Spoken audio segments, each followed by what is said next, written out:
all I can say that whatever I did, probably if I can look back, I can say I was trying to do very little things. And I was not trying to persuade anybody to do anything, just what I thought I can do. I tried to do that. And it started with a little amount of money.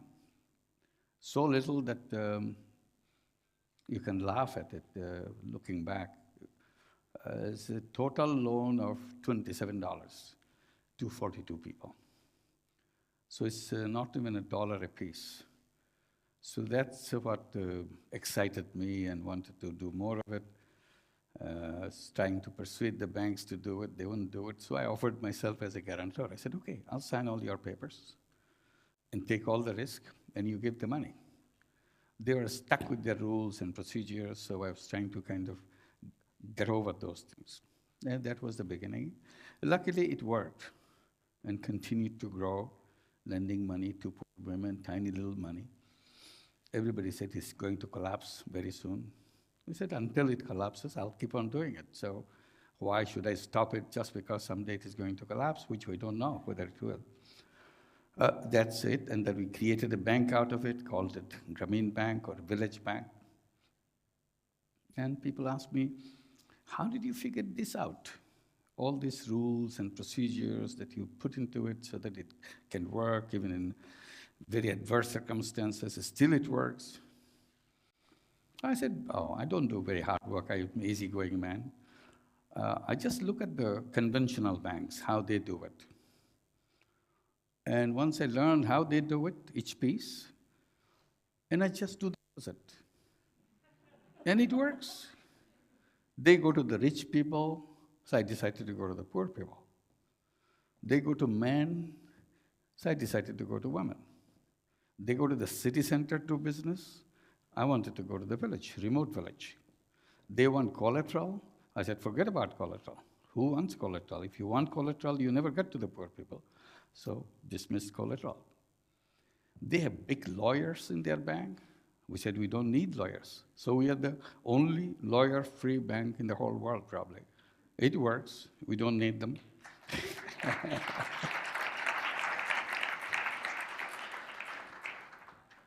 And lawyers and the banks, conventional banks, want to know your all antecedents, what you have been doing, whether you know everything, what kind of business you have been running, everything, your past, as much details as they can get.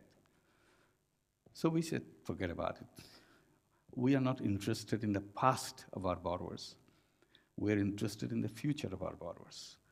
So if you're looking for the poor people, I'm sure there's something they have done which may not be very pleasant. Why you dig into it? So because he or she is not responsible for it, society is responsible for what he or she has been doing. So why don't you just give it a break and start fresh?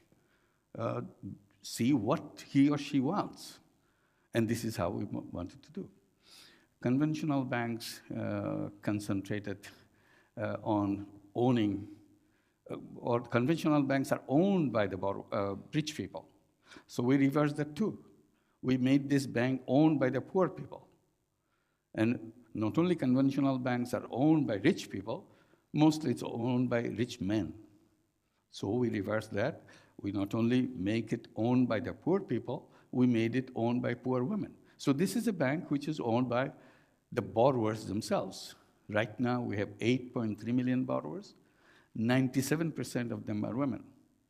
And they own the bank. They run the bank. They are the board. They decide the rules and procedures and so on and so forth. So this is one way to describe how operationally and structurally the whole bank is done. And then you can understand where we come from. It's not just tiny size of loan makes it Grameen Bank. It's a kind of making everything other way. In one meeting in the early years, 10th year or 11th year, of bankers, the one banker was saying, Professor Yunus, you're not going to get away with this. You made the whole banking system upside down.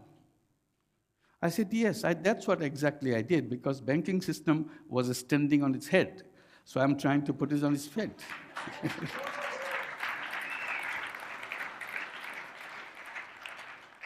And they challenged me on another account. They said, you should change the name of your bank. Make the name Grameen Women's Bank. Several bankers suggested that I should change the name of the bank because explanation was at that time we are only 64% women. The rest of us men in the early years. So when I was replying to this question, I said, yes, I'm very happy to change the name of the bank. I'll make the bank Grameen Women's Bank. But before I do that, you'd have to do something. Change the name of your bank. Because 99% of your borrowers are men. So you should say X Men's Bank, Y Men's Bank, Z Men's Bank. After you have done this, then I will come and do mine, Grameen Women's Bank. So it's very easy. When you do it with women, everybody says it's wrong. You shouldn't. If you do it with men, that's perfect. There's no problem with that. So this is continuously we have been facing. And another issue comes up in our work because I've been insisting that all human beings are entrepreneurs. It burns up many people. Oh, why does he say that? There are only few people who are entrepreneurs. The rest of us, we are not entrepreneurs. We have to work under the entrepreneurs. I said, no, all human beings are entrepreneurs. That's how we survived on this planet.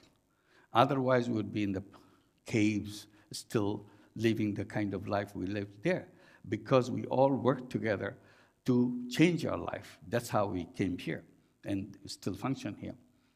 They didn't take it very seriously. Then they said, yes, you can lend money to the poor people, but you should be looking for entrepreneurial poor. I said, not in my case, because everybody's entrepreneur, so I go ahead with that. Even she tells me again and again, no, sorry, please don't give me money. I don't know what to do with your money. I never used money in my life. I can't use your money. We don't give up. We keep on chasing. We keep on explaining to her, no, you can do that. So that confidence builds up in her. Just because she doesn't have confidence doesn't mean that she doesn't have entrepreneurial ability. It's a question of building confidence in her. So we try to build the confidence because society has totally demolished her confidence in herself. That's what the poor people are. You're saying you are wrong, you're no good, you're good for nothing. And generation after generation, they have heard it, that's what they believe in. So we wanted to change that, build confidence in them.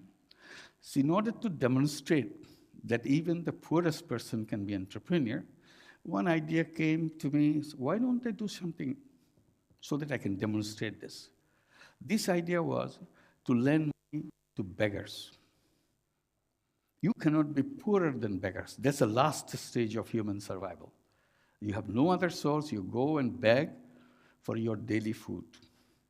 Go to houses, neighbors, find something to eat or get some money to eat, and that's how you survive. You not only do it once or twice, that becomes your livelihood for the rest of your life. I said, let's try that. So we started talking to the beggars. We started talking that as you go from house to house begging, would you like to carry some merchandise with you? Some cookies, some candies, some toys for the kids. And we make it sound easy for them by saying, you are going there anyway. This is not extra work for you. So, and you are giving people more options so that if they don't want to give anything free, you may try to sell something.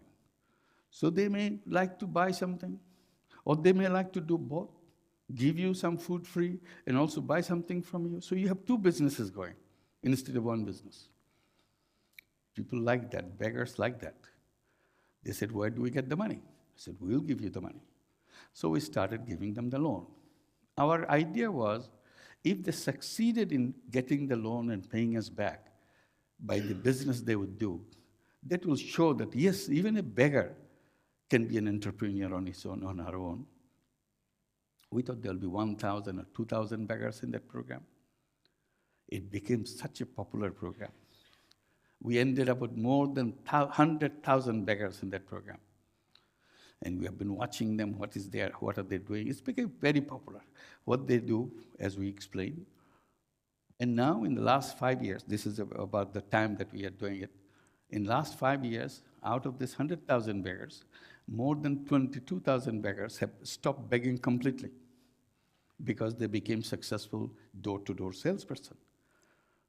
And not only they became door-to-door salesperson, some of them became your personal shoppers. You come and the housewife says, when you come tomorrow, you bring me this. She brings you this because she cannot go to the market all the time, but this lady is going around doing things, so she brings you whatever you needed, little things, but you have a good business going. People ask us to buy them, and she feels comfortable, and the family feels comfortable with it. My colleagues who are getting so enthusiastic about this program, because they see that even a beggar can change her life by selling something, doing something. They keep saying, why don't the other beggars get out of begging? Why are they taking so much time? I try to advise them to be patient. I said, please be patient. It takes time. After all, begging is their core business. You don't shut down your core business just like that. You have to be totally confident how the new business, your sales division, is working. So once they figure out what a sales division is doing well, then they may say, well, this division, core business, we can now shift. So it takes a lot of courage to come to that stage that you close down completely. So this is gradually, they will come. When you talk to them, they tell you something very interesting. They say they know which house is good for selling, which house is good for begging. So they go accordingly. So by this time, they have experience. And who are the one who are doing both? So I tell my colleagues, not only they do the business, we have not trained them anything. They already know how to do the market segmentation. Which one? And their loan size is such a small amount. They start with something like $12, $15. That's about the size. And paying back that loan, they are enthusiastic to take the second loan and the third loan. Each one becomes bigger and bigger and bigger. So you look at this phenomenon and you ask yourself, what creates poverty? What created this situation that human being has to be brought into this kind of situation where they have to beg for existence? Is this the fault of the person? Repeatedly, I come to the same conclusion. There is nothing wrong with the people. Poverty is not created by the poor people. Poverty is created by the system that we have built, the concepts that we have created. That's what created poverty. Nothing, absolutely nothing wrong in human beings. Poverty is externally imposed phenomenon. It is not internally developed phenomenon. So if it is externally imposed phenomenon, if we remove that external imposition, people will come up as human being as anybody else. And that's how the question of that bonsai came. I started describing poor people as bonsai people. There's nothing wrong with their seed. Their seed as good as anybody else's seed. Simply, society never gave them the space to grow. So they are just like the tree on a flower pot. So thinking, what's going wrong with the concept? I started looking at what is happening in the world. I said, in the meantime, in order to solve problems, I started creating businesses. It almost became instinctive in me. Whenever I see a problem, I go right ahead and design a business, start a business to solve that problem. I didn't notice it before, but when you have done it once, when you've done it twice, and you have done it 100 times, then you realize that you have an instinctive feature that you design a business to solve a problem. You look back, you created so many such companies. We had problem of electricity, so we created a solar energy company. Everybody said, oh, solar business is not going to work in Bangladesh. I said, who knows? It may work. Let me give it a try. Nothing wrong. If I fail, it's okay. But I have to try. So I tried to bring solar home system. It is expensive for the rural people. We made it easy for them to pay back. It was extremely difficult even to sell 5 solar home system per month. It was such a struggle. Now we came to a stage after 15 years. We sell more than 1,000 solar home systems per day, and it's growing, improving, and it's done in a business way. So we did the solar energy in a business way, and it's expanding. People love it because they need electricity, because kerosene lamp is no good for them. So this is what we did. Then I realized maybe this is a category of business which is missing in the whole conceptual framework. Because conceptual framework gives you one type of business to make money. I said, that's a wrong interpretation of human beings. Human beings are not just money-making machines. Human beings are not robots. Human beings are much bigger than just one-dimensional being. They're multidimensional beings. What happened to other dimensions? So that's when the question of selfish aspect of human being, selfless aspect of human being came into discussion. I said, why don't we create business on the basis of the selflessness, where I don't want to make money for myself, by decision. Nobody has imposed it because I'm so excited to create a business to solve a problem. It is such an exciting experience to be able to solve a problem. Then I said, that maybe is the one which you should be doing. It's a non-loss, non-dividend company to solve a social problem. So we started creating more and more of these companies. Then we had one connection with the Danone of France. We talked to Frank Ribot. He was trying to understand what Grameen Bank is. I started asking him what Danone is. Then he said, he explained to me what Danone is. Suddenly, I didn't think about it before because I didn't go with a plan for him. I just stopped on the way to talk to him. I said, why don't she have a company in Bangladesh? We can do it jointly. Whatever he thought, he just stood up, shook hands with me. He said, yes, let's do that. I said, but I have not finished yet. I said, it will be a social business. He said, what is a social business? Then I gave my spiel. This is the social business. You'll never get any money out of it. You can take your money back to what you invested, but nothing more than that. He stood up again, shook hands. He said, I agree. Then I thought he didn't understand my Bangladeshi English. And probably I didn't understand his French English. So on the way out, I sent him a very detailed email.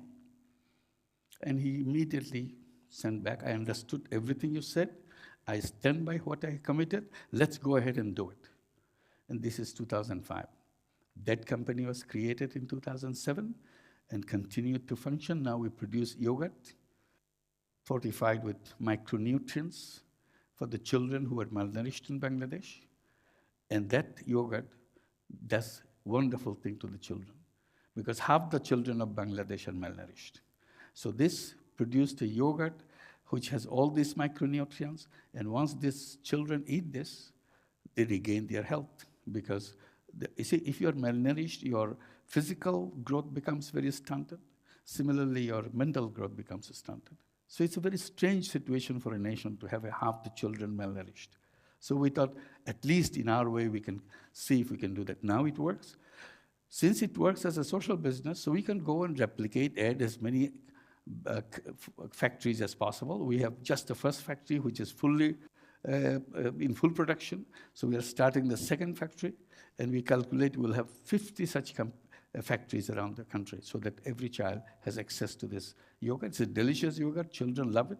So that's an example of social business. So we created many such social business with international collaborations, not because we wanted it, but multinational companies wanted it. So we have collaboration with Veolia to produce water. Our water has a serious problem, arsenic and pollution. So we have created a small company to bring clean water in the village in a very affordable way. We created a company to produce shoes with Adidas. We challenged them that they should take a position that nobody in the world should go without shoes. And as a shoe company, it is their responsibility to produce shoes affordable to the poorest people. They asked me how much the price should be to make it affordable. I said maybe under €1. They were shocked that Adidas shoes had to be sold under €1. So I said, well, if you want to do it, that's the price range you can go. They took the challenge after long debate and discussion within the company. They did that. Now, after 2 years of research and test marketing, next month we'll have the full mass marketing will begin actually next month. So this is another example of social business, because wearing Adidas shoes or Reebok shoes doesn't mean you are going for fashion. This is an essential thing. If you go barefoot, particularly in tropical countries like Bangladesh, you contact lots of diseases, particularly parasitic diseases. And many, many people are affected, particularly women and children are affected by this, because they are always in an area where it is very easy to contact parasitic diseases. So you protect them from the parasitic diseases. We have created Grameen BSF to bring mosquito nets so that you are not attacked by the malaria. And all these companies are done for the sake of protecting yourself from diseases or escape from malnutrition and so on and so forth. Companies don't want to make money out of it. They want to make sure the impact of these companies are on the people. You measure the impact. So in a money-making companies, at the end of the year, you ask your CEO, how much money we made this year? The more money you make, more excited you get. In a social business, you ask your CEO, how much impact we have made this year? You're not asking how much money we made because you're not making money for yourself. If money is made, it stays with the company. But the whole company is dedicated to create the impact. And that's how measurement of impact becomes a very important thing. So that way, if you open it up, this idea can create a new kind of phenomenon. I believe that every human being has that selflessness, but our theory, our concept doesn't allow that to come out. So I'm creating a window, I'm creating a door so that it come out.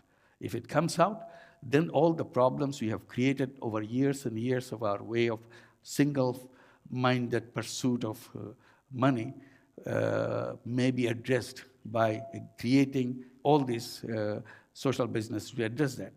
Technology is at our command.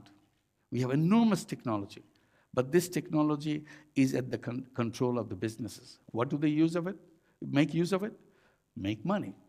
I said, if we can now create a door or create a road to use this technology to solve problems, all this problem will be resolved. Human creativity and human capacity is limitless. In the presence of this limitless human capacity and human creativity, all the problems of the world cannot just stand for a few seconds. It has to disappear. And this is the age where we all have this capacity of technology. All the question is, do we have the methodology of using this capacity to address these problems? If we do, we can do it through social business. You may have better idea of doing it, but the whole question is creativity of human being has to be channeled to address the problems that we have made for ourselves. If we do that, we can create a whole new world. We can create a whole new civilization. And that's what we should be looking for. Thank you very much.